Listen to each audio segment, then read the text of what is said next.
শুভ বিকাল বন্ধুরা, এখন ঘড়িতে বাজে 5:41। রয়েছি মাদুরাইয়ের টাউন হল রোডে। দেখছেন আমার পিছনে রয়েছে একটা কি মানে পুকুর মতো, মাঝখানে কোনো একটা মন্দিরের কিছু হবে, যদিও জলটা শুকনো।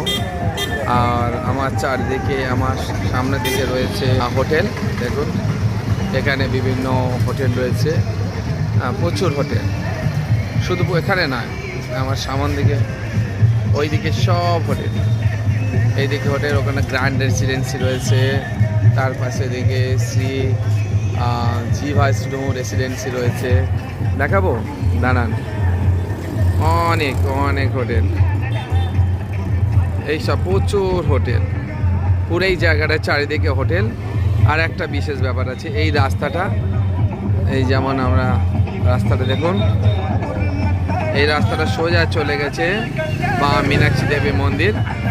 তো আপনারা যারা মাদুরাইতে মা মীনাক্ষী দেবীর দর্শন করতে আসবেন, অবশ্যই এর কাছাকাছি কোথাও থাকবেন। তবে একটা জিনিস আমার অদ্ভুত লাগলো, এখানে হোটেলগুলো, যে আমি যে হোটেলটা নিয়েছি বলো নাকি এখানে 12 ঘন্টা করে বুক। নর্মালি সব হোটেল 24 ঘন্টা বুক হয়। যাই হোক, আমি অন্য খুব একটা ঘুরিনি, তো 2-3টে হোটেল ঘুরেছিলাম, খুব সময় কম ছিল। তো একটা হোটেলে বললো 12 ঘন্টায় বুক, মানে সকাল 11 থেকে রাত 11টা। যাই হোক, তো আমরা একটা রুম নিয়েছিলাম, তো বেশিক্ষণের দেখাচ্ছিল না। আর এখানে সাইট সিনও তেমন করিনি, শুধু এখানে হোটেলটা নিয়েছি, রেখেছি, ফ্রেশ হয়ে মা মীনাক্ষী দেবীকে দর্শন করেছি। সাইট সিন করার ইচ্ছে নেই, কারণ এখান থেকে আমাদের নেক্সট প্রোগ্রাম রয়েছে।